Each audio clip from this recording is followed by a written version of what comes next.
Elon Musk ಹೇಳುತ್ತಾರೆ, ನೀವು ನಿಮ್ಮ ಮನೆಯನ್ನು ಕ್ಲೀನ್ ಮಾಡಲು 30 ದಿನ ತೆಗೆದುಕೊಂಡರೆ ನಿಮ್ಮ ಮನೆಯನ್ನು 30 ದಿನಗಳಲ್ಲಿ ಕ್ಲೀನ್ ಮಾಡುವಿರಿ. ಅದೇ ನೀವು ನಿಮ್ಮ ಮನೆಯನ್ನು ಕ್ಲೀನ್ ಮಾಡಲು 3 ಗಂಟೆ ತೆಗೆದುಕೊಂಡರೆ ನಿಮ್ಮ ಮನೆಯನ್ನು ಕೇವಲ 3 ಗಂಟೆಗಳಲ್ಲಿ ಕ್ಲೀನ್ ಮಾಡುವಿರಿ. ಈ ರೂಲ್ ಕೇವಲ ನಿಮ್ಮ ಮನೆ ಕ್ಲೀನ್ ಮಾಡಲು ಮಾತ್ರವಲ್ಲ, ಈ ರೂಲ್ ಹೊಸ ವಿಷಯಗಳನ್ನು ಕಲಿಯಲು ಸಹ ಅನ್ವಯವಾಗುತ್ತೆ. ಹಾಗಾದ್ರೆ ಫ್ರೆಂಡ್ಸ್, ಹೇಗೆ ಹೊಸ ವಿಷಯಗಳನ್ನು 10x ಫಾಸ್ಟರ್ ಆಗಿ ಕಲಿಯುವುದು? ಇಲ್ಲಿವೆ ಕೆಲವು ಟೆಕ್ನಿಕ್ಗಳು. Number 1, repetition is the mother of skill. Friends, famous motivational speaker Jim Rohn ಹೇಳುವಂತೆ ಯಾವುದೇ ಒಂದು ಸ್ಕಿಲ್ ಅನ್ನು ಅತ್ಯಂತ ಸ್ಪೀಡ್ ಆಗಿ ಕಲಿಯುವ ವಿಧಾನವೆಂದರೆ ಆ ಸ್ಕಿಲ್ ಅನ್ನು ನಿರಂತರವಾಗಿ ಪ್ರಾಕ್ಟೀಸ್ ಮಾಡುವುದು. ಹೇಗೆ ಒಂದು ಮಗು ನಿರಂತರವಾಗಿ ನಡೆಯಲು ಪ್ರಯತ್ನಿಸುವುದರ ಮೂಲಕ ನಡೆಯಲು ಕಲಿಯುತ್ತದೋ, ಹೇಗೆ ಮಕ್ಕಳು ಸತತವಾಗಿ ಅಕ್ಷರಗಳನ್ನು ಬರೆಯುವುದರ ಮೂಲಕ, ವಾಕ್ಯಗಳನ್ನು ಮಾಡುವುದರ ಮೂಲಕ, ಓದುವುದರ ಮೂಲಕ ಒಂದು ವಿಷಯದಲ್ಲಿ ಪರಿಣಿತಿಯನ್ನು ಹೊಂದುತ್ತಾರೋ, ಹಾಗೆಯೇ ನೀವು ಯಾವುದಾದರೊಂದು ಸ್ಕಿಲ್ ಅನ್ನು ಫಾಸ್ಟ್ ಆಗಿ ಕಲಿಯಲು ಬಯಸಿದ್ದೇ ಆದರೆ ಮೊದಲು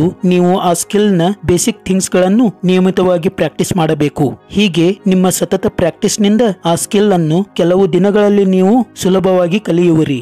number 2, mind mapping. Friends, mind mapping ಅನ್ನೋದು ಅತ್ಯಂತ ವೇಗವಾಗಿ ಕಲಿಯುವ ಮತ್ತೊಂದು ಅದ್ಭುತ ವಿಧಾನವಾಗಿದೆ. ಈ ವಿಧಾನದಲ್ಲಿ ಒಂದು ವಿಷಯದ ಎಲ್ಲ ಸಬ್ ಟಾಪಿಕ್ ಗಳನ್ನು ಆ ವಿಷಯದ ಬ್ರಾಂಚ್ ಗಳನ್ನಾಗಿ ಜೋಡಿಸಿ ಕಲಿಯುವುದರ ಮೂಲಕ ಮುಖ್ಯ ವಿಷಯವನ್ನು ಕಲಿಯಲಾಗುತ್ತದೆ. ಈ ವಿಧಾನದಲ್ಲಿ ಪ್ರತಿ ಸಬ್ ಟಾಪಿಕ್ ನ ವಿಷಯಗಳು ಮತ್ತೆ ಬ್ರಾಂಚ್ ಗಳಾಗುತ್ತಾ ಹೋಗುತ್ತವೆ. ಅಂದರೆ ಕೇವಲ ಒಂದು ವಿಷಯದ ಮ್ಯಾಪ್ ಬರೆಯುವುದರ ಮೂಲಕ ಇಡೀ ವಿಷಯವನ್ನು ಕಲಿಯಬಹುದು. ಉದಾಹರಣೆಗೆ, ಕರ್ನಾಟಕ ರಾಜ್ಯದ ಎಲ್ಲ ಜಿಲ್ಲೆಗಳ ಎಲ್ಲ ಪ್ರೇಕ್ಷಣೀಯ ಸ್ಥಳಗಳನ್ನು ಮೈಂಡ್ ಮ್ಯಾಪ್ ನ ಮೂಲಕ ಪ್ರಾಕ್ಟೀಸ್ ಮಾಡುವುದು. Number 3, Feynman technique. ಫ್ರೆಂಡ್ಸ್, ಈ ಟೆಕ್ನಿಕ್ ನಲ್ಲಿ ನೀವು ಏನು ಮಾಡಬೇಕೆಂದರೆ ನಿಮಗೆ ಕಲಿಯಬೇಕಾದ ಒಂದು ವಿಷಯವನ್ನು ಆಯ್ದುಕೊಳ್ಳಿ. ಅದರ ಬಗ್ಗೆ ಹೆಚ್ಚು ಇನ್ಫಾರ್ಮೇಶನ್ ತೆಗೆದುಕೊಂಡು ಅದರ ಬಗ್ಗೆ ನಿಮ್ಮ ಫ್ರೆಂಡ್ಸ್ ಅಥವಾ ಬೇರೆ ಯಾರೊಬ್ಬರ ಮುಂದೆ ಎಕ್ಸ್ಪ್ಲೇನ್ ಮಾಡಿ. ಹೀಗೆ ಮಾಡುವುದರಿಂದ ನಿಮಗೆ ಆ ವಿಷಯದ ಬಗ್ಗೆ ಎಷ್ಟು ತಿಳಿದಿದೆ, ಎಷ್ಟು ತಿಳಿದಿಲ್ಲ ಅಂತ ಗೊತ್ತಾಗಿ ಮತ್ತೆ ಆ ವಿಷಯವನ್ನು ಕಲಿಯಲು ಸುಲಭವಾಗಿ ಸಹಾಯವಾಗುತ್ತದೆ. Number 4, modelling. ಫ್ರೆಂಡ್ಸ್,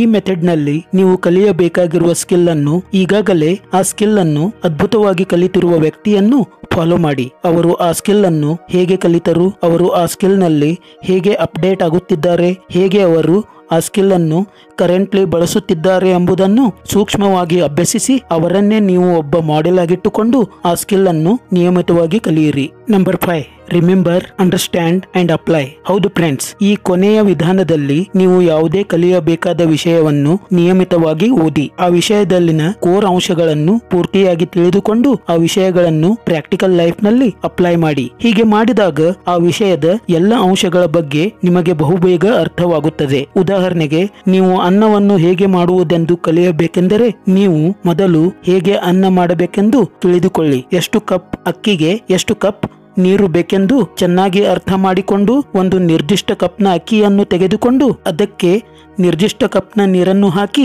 ಪ್ರಾಕ್ಟಿಕಲ್ ಆಗಿ ಅನ್ನವನ್ನು ತಯಾರಿಸಿ. ಹೀಗೆ ಮಾಡುವುದರಿಂದ ನಿಮಗೆ ಅನ್ನ ಮಾಡುವ ವಿಧಾನ ಸುಲಭವಾಗಿ ಕಲಿಯಲು ಸಾಧ್ಯವಾಗುತ್ತೆ. ಫ್ರೆಂಡ್ಸ್, ಮೇಲೆ ಹೇಳಿದಂತ ವಿಧಾನಗಳು ನೀವು ಯಾವುದೇ ವಿಷಯಗಳನ್ನು ಸುಲಭವಾಗಿ ಕಲಿಯಲು ಸಹಾಯ ಮಾಡುವವು ಅಂತ ಹೇಳ್ತಾ ಈ ವಿಡಿಯೋ ಮುಕ್ತಾಯಗೊಳಿಸ್ತಾ ಇದ್ದೀನಿ. ಜೈ ಕರ್ನಾಟಕ.